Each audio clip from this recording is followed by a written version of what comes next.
السلام علیکم ورحمۃ اللہ وبرکاتہ۔ قربانی کے جانور عیوب سے پاک دیکھ کر انسان لاتا ہے اور بعد میں کسی وجہ سے جانور کا سینگ ٹوٹ جائے یا دان ٹوٹ جائے یا بیمار ہو جائے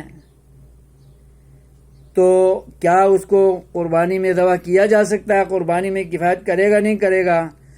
انشاءاللہ خریدتے ہوئے عیب سے پاک ہونا چاہیے، شرائط پر اترنے والا جانور ہونا چاہیے۔ بعد میں کوئی عیب نکل آیا کسی خارجی وجہ کی بنیاد پر جو پہلے سے نہ ہو تو پھر اسے قربان کیا جا سکتا ہے۔ بغیر شک و شبہ کے قربان کریں، انشاءاللہ اللہ قبول کرے گا۔